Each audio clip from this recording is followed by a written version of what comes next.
Steve Jobs did not sit down and make an iPhone himself. He did not sit down in the warehouses of Apple.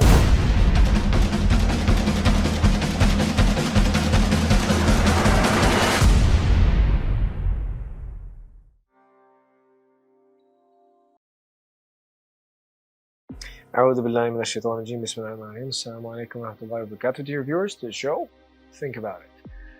Now, as always, if you find the information that we give on this show relevant and you find it to be something interesting and that gives you something to, of course, think about, please do remember to hit the subscribe button and make sure to let us know what else you want to hear about, what else you want us to do research on. Today, I'm going to be talking about the longevity of our working lives, which means that we as professionals and as individuals, as we grow older, we learn some skills, some trades. Basically, we get technical expertise in a particular area, whether it be in the medical field, in the educational field, in the tech field, IT field, which is somehow a little bit different. Whether it be in the field of sports, whether it be in the field of, food, if it's in the food industry, if it's in the hospitality industry. There's a wide variety of careers that we can opt for. And there's a wide variety of skills that we can actually get, learn, refine, and move forward with. However, the biggest issue of the 21st century is staying relevant. Now, with time, I'm pretty sure most of you have heard and most of you have gone through the concept of continuous training.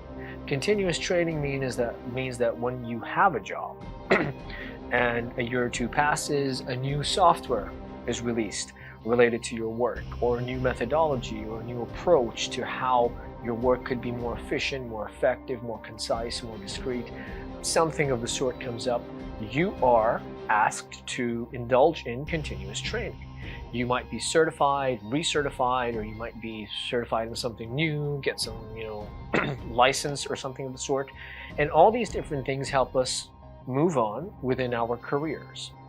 None of this is a bad thing. In fact, all of these things help us basically refine our own skills, get some new information, and keep moving forward.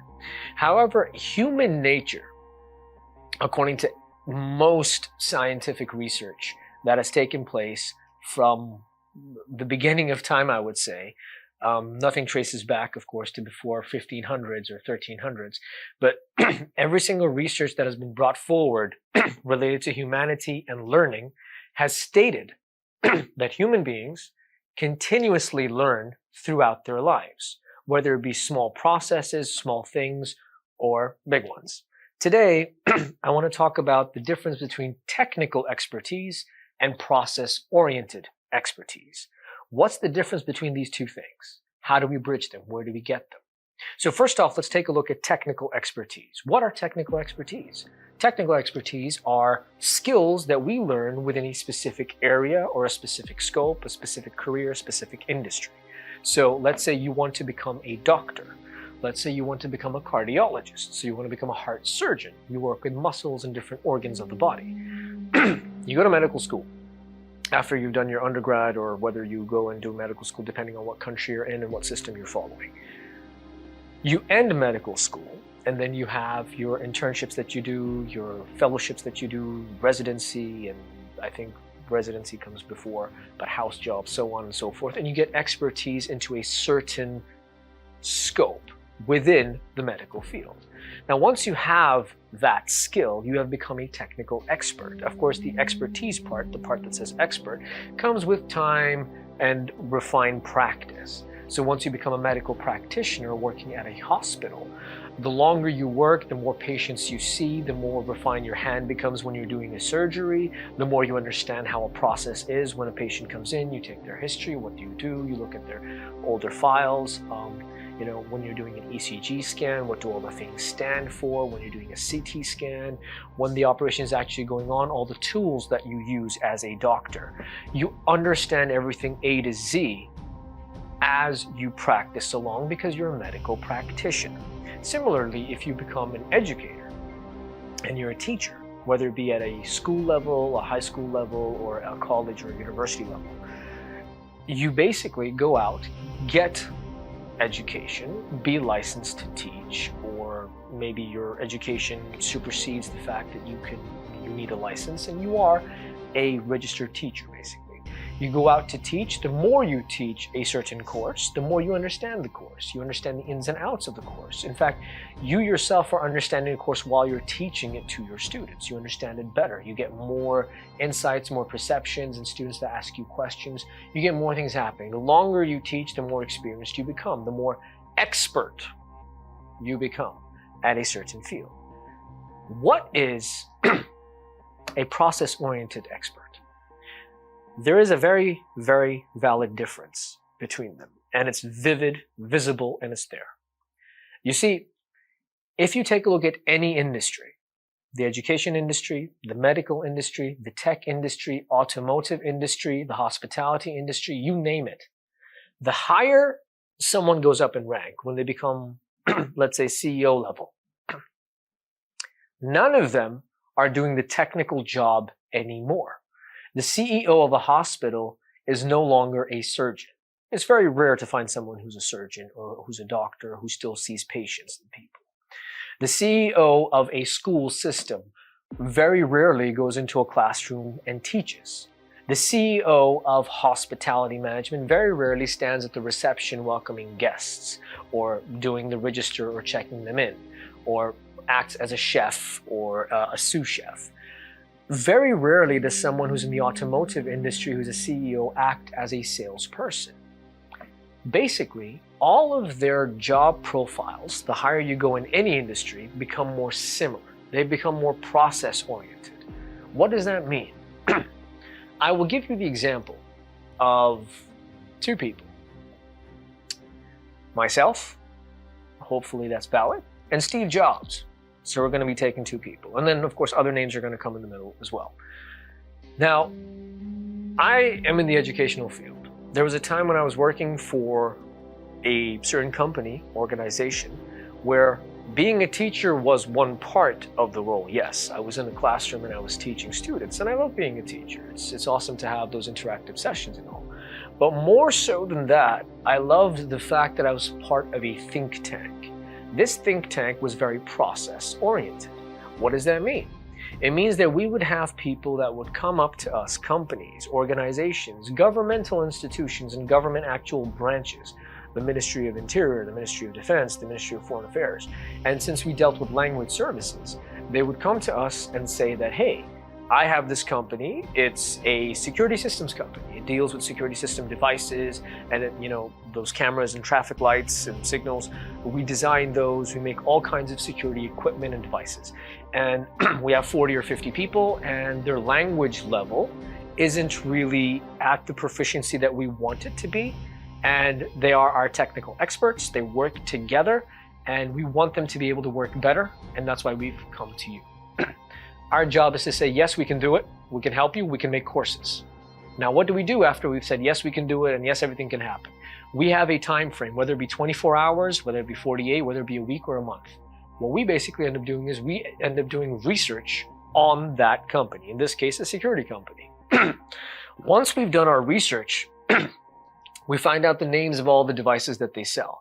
We find out the names of all the different equipment and pieces that are used to make that device. We find out reviews. We research reviews that employees have had about the work-life balance, the nature of the work, and different things that have happened. So we do a little bit of process-oriented research on how this company operates. Once we have that, we decipher and we take out all the lexical items. That means the vocabulary, the words that they're using. And we put them all together and we make an English language course for them. And we make a course about this is what would happen that would help them improve their language level. But here's the thing. You might have somebody who doesn't know their ABCs and somebody who can quote Shakespeare. Will they sit down in the same course? No, they won't. So what do? You follow a framework. So in Canada, we have the CLB, the Canadian Language Benchmarks, which go from 1 to 14, I believe. And we have the CEFR, which is the Common European Framework of Reference, which is A0, you don't know your ABCs, all the way to there's A1, B1, B2, to C2, D2, where you have advanced people who could actually quote Shakespeare. So you have this reference. Now what you do is you create multiple courses with those lexical items, with those phrases, functional language. Hi, how are you? How's it going? I need this device. I need to do this. How about that? How about this? Like, for example, if you're a pilot, if you're a person who's a pilot and someone comes and says, what equipment are you on? Or what equipment do you use? For a layman, equipment means something in your hand, something that you use. For a pilot, they understand that they mean what type of plane do they fly. So there's lingo. There's specific lingo for specific industries and specific places. So we try to decipher and find out what the lingo would be in this workplace, in this office space. And what we do is we take all these things and we incorporate them into a course or 2 courses or 3 courses that cater to different levels of people who have proficiency of different, of the language on different levels. And then we'd give this to Schneider, or we'd give this to General Electric, or we'd give this to the security company, or we'd give this to whoever our client was, the Ministry of Defense or Foreign Affairs. We'd give it to them. Once you'd give it to them, what you would do is that you'd ask them that those 40, 50 people that you said need these courses, bring them over, and we're going to do something called a PT, placement test. So now, using that framework that we have of where people stand on their proficiency, we take their interviews, we take tests to find out where we put a person on that spectrum. And once we have that, we understand how many different spectrums there are, how many courses we would need.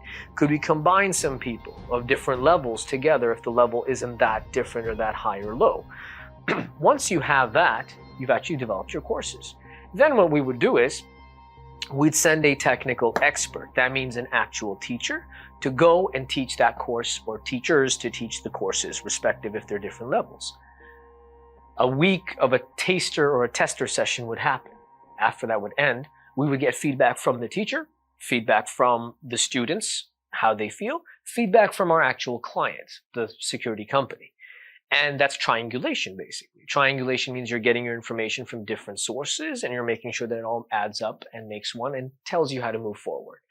Now, this first taster session that we ran in this product, the service that we've made, is in fact called MVP, Minimum Viable Product. A minimum viable product is the bare minimum and the basic things that you need. And then once you run it, you find out what else could be added to it, and it's built. For example, mobile phones and cameras. This is where I bring in Steve Jobs. So Steve Jobs was a process-oriented expert. Steve Jobs did not sit down and make an iPhone himself. He did not sit down in the warehouses of Apple and make iPhones or computers, MacBooks, or whatever the case was. He had technical experts to do so. He was more of a process-oriented person. He had a vision. He called in a couple of technical experts in the tech world, software engineers, designers, architects when it comes to phones and graphic design and all that stuff. And he said that I need a phone that just has a screen, it has no buttons on it. And it should have a camera at the back, which is 12 megapixels. And it should have this type of a shape and this type of a thing. Is that possible? Could you do it for me? And they say, yes, it can happen. They made the product. They launched it into the market. Now, when they launched it into the market, we all know that our phones are tracked, the devices, the applications that we use, people know exactly what's happening. We can open up our own device and find out what apps we use most, what apps we use least, what things we use our phone for, etc., etc. So these companies, Android, and in this case, Apple, would take out information, find out that, oh, many people are using their camera to take pictures. And they want to take pictures in different angles with different things. So now the next year, the following year, the new iPhone that will be released will focus on better camera features. We'll add in another camera. There's night vision there. There's a wider screen or wide shot there too. Or they can, someone can be moving really fast, but when they take a picture, it's still and it's beautiful.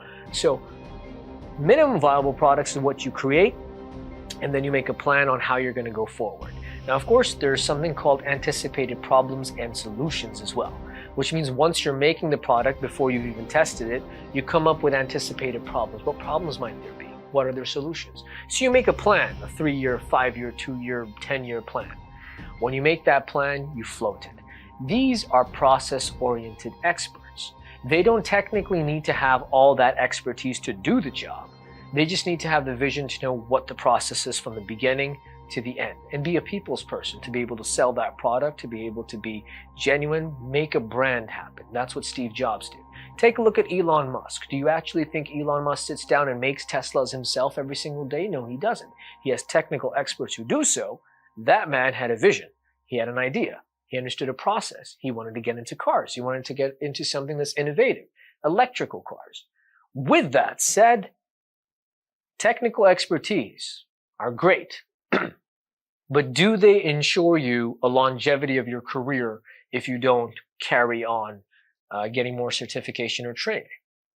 Process-oriented experts understand the human aspect of things and how dealings take place and how to get something from A to B all the way to Z. Now, if you're a process expert, basically what you're doing is, and what you should be doing is that understand systems and operations. And number one, be relevant or make yourself relevant. That's how simple it is. People didn't know they needed touch screen phones. Steve Jobs said, you do. And Steve Jobs made himself relevant, throwing other competition in the market out the window. And that's basically how nowadays the phone industry works. Now everybody's on touchscreen phones. If you see someone who doesn't have a touchscreen phone, you might think of him as somebody who's from the Middle Ages. Or you might make fun of this person. Or you might be taken aback. Wow, he doesn't have a touchscreen phone, or she doesn't have a touchscreen phone.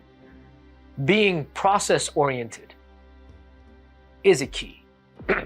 With that, we're going to talk more about it after this break.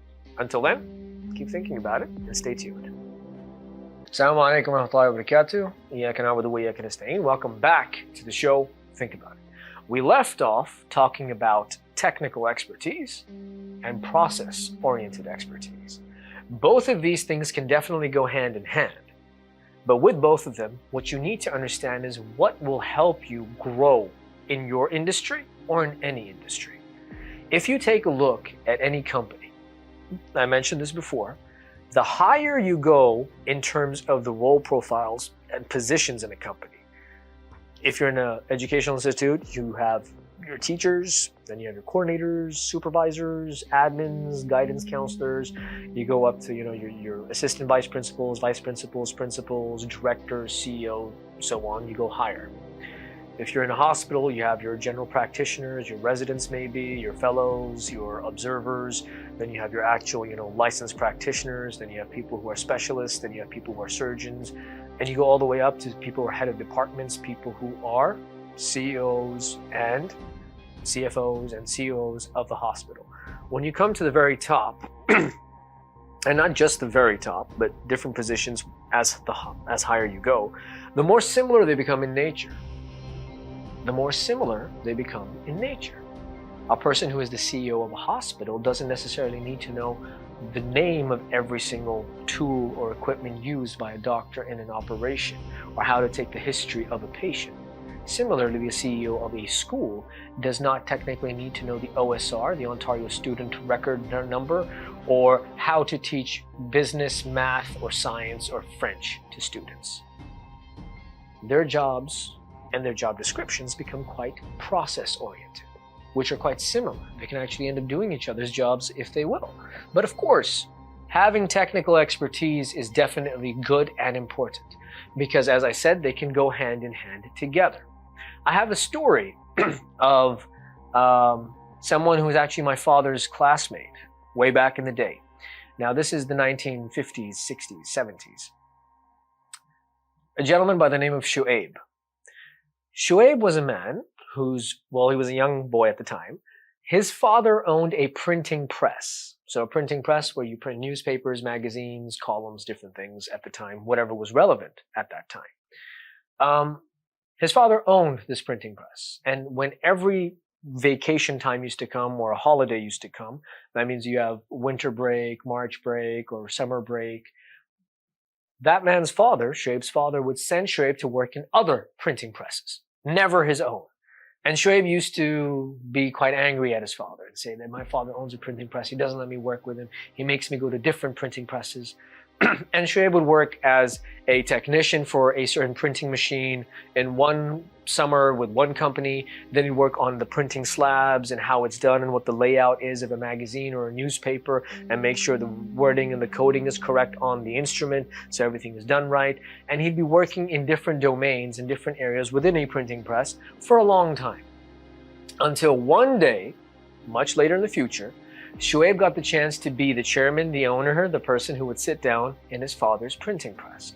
When that happened, when people would come to Shoaib and complain about a machine, oh, this machine is broken, this machine is this, Shoaib would go And when he would listen to the machine, he'd know what was wrong with it because he had worked with such machines before. And so after he had actually become the head of his own printing press, he used to praise his father and give dua to his father. That then he understood the hikmah, the rationale behind why his father made him work in different places. Because he got the technical expertise to understand different processes and different operations and different functions in a company when he had a process-oriented position. And this helped him grow as a person. This helped him know different things as a person.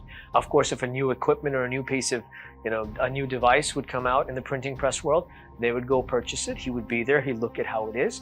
You don't have to know how every device works or how every instrument works, but you know the entire process of it. And if you have the technical expertise, then that is a definite plus. If you are the principal of a school or a vice principal of a school, and you've come up the ranks and you were a teacher for a long time, or you are an expert as a teacher, you worked for 3 or 5 years as a teacher in a certain subject. And let's say that one day, as a vice principal, as a principal in a leadership role, one of your teachers is absent because they're sick. You go through a supply list, you go through the substitutions that you could have, and nobody answers. Because you have the technical expertise as well, you can go and substitute and supply that class. Because you do have the knowledge to do so, you do have the technical expertise to do so. So basically, what you're supposed to be doing is very simple. Get technical knowledge, but know the ins and outs of the processes. When you become a doctor, that's great, that's wonderful. You are a technical expert in a certain domain. You're in urology, you're in nephrology, you're in neurology, you're in urology, you are somebody who works with cardiology, you're a homeopathic doctor, you work with whatever field, whatever purpose, you're in your general practitioner, you're a family doctor, that's great. Everything's wonderful. When you go into a hospital, it is not difficult to understand the process of a hospital. It's not difficult to understand how a patient is taken in, how they're taken care of, what stops they go through. They go to the triage first, they come here, they go there, what do they do, how do we take their history, what do we do? It's not difficult to understand the process. Once you've understood the process, your basic requirement and your basic goal in your head should be, if you're a doctor in this case, is that you walk into a hospital as a doctor, but in the future sometime wanting to have your own hospital, your own clinic, your own practice. And you go and you learn the processes of everything, and then you move forward. And it doesn't mean that someday you will have your own business, you will have your own hospital or your own clinic, but you could actually be a consultant or an advisor for someone who does. You just have to be a part of something. So either be relevant or make yourself relevant. Once you've got this on a lockdown, you've got longevity. You become a leader. You move on to leadership. You move on to the future. And that's how we move forward. That's what a jack of all trades is. A jack of all trades is a person who knows and understands technical things, even if he's not an expert in them. But they know the ins and outs of the process. They know the ins and outs of how to get from A to B to C, all the way down to Z. Fruit for thought. Think about it. You guys are the future. It doesn't matter if you're 60 years old or 80 years old. Guess what? Many leaders in this world were in their 70s when they founded countries. For example, Qaid-e-Azam Muhammad Ali Jinnah. So if you're not 80 or 90 years old, you have no excuse to move forward, to become a leader, to become process-oriented, to become an expert, to have technical knowledge, and to move forward. Because as I stated before, all research in science that's related to human behavior and learning states that we learn something every day, as minute as it might be, or as major as it might be. Think about it. Do hit a like button down there. And remember, always be ready to learn. Thank you very much for tuning in. Assalamu alaikum wa rahmatullahi wa barakatuh.